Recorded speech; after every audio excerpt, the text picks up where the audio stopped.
नमस्कार दोस्तों, आज मैं बात कर रहा हूँ चारों वेदों की।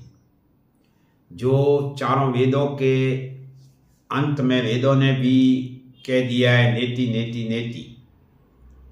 इसके आगे भी कुछ है लेकिन वेद भी इसको जानने से मना कर रहे हैं। तो उसके आगे क्या है वो आज दिन तक किसी ऋषियों को, किसी संतों को क्या समझ में ही नहीं आया।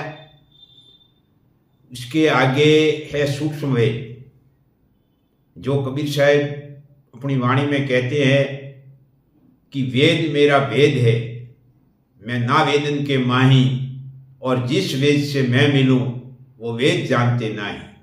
तो वेद वो कौन सा है जिस वेद से परमात्मा मिलते हैं? कबीर साहब ने कहा है कि जौन वेद से मैं मिलूं वो वेद जानते नहीं। तो वेद वो कौन सा है? वो वेद है सूक्ष्म वेद, जो ब्रह्मणे मुखे, जो खुद परमात्मा के मुख कमल से बोली हुई वाणी है, वही सूक्ष्म वेद है। और उसको कबीर सागर कहते हैं, कबीर ग्रंथ साहिब भी कहते हैं। जो आज दिन तक किसी ऋषि मुनियों को ये पता ही नहीं पड़ सका कि वास्तविकता वेदों के आगे क्या है। तो अवश्य ही इस सूक्ष्म वेद को जानने के लिए आपसे निवेदन है कि संत रामपाल जी महाराज के सत्संग अमृत वचन अवश्य सुने। उसके अंदर पूरा आध्यात्मिक ज्ञान आपको संत रामपाल जी महाराज बता रहे हैं। जो सूक्ष्म वेद की वाणी है, चारों वेदों की वाणी है, जो जितना भी आध्यात्मिक ज्ञान है, जो तत्व ज्ञान है, वो संत रामपाल जी महाराज अपनी सत्संगत के अंदर बताते हैं।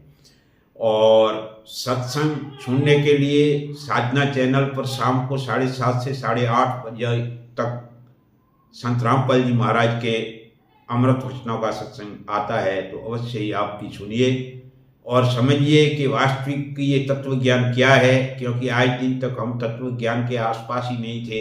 ये तो संत रामपाल जी महाराज ने आकर तत्व ज्ञान का भेद खोला, या फिर 700 साल पहले आकर कबीर साहब ने जिसका भेद खोला था।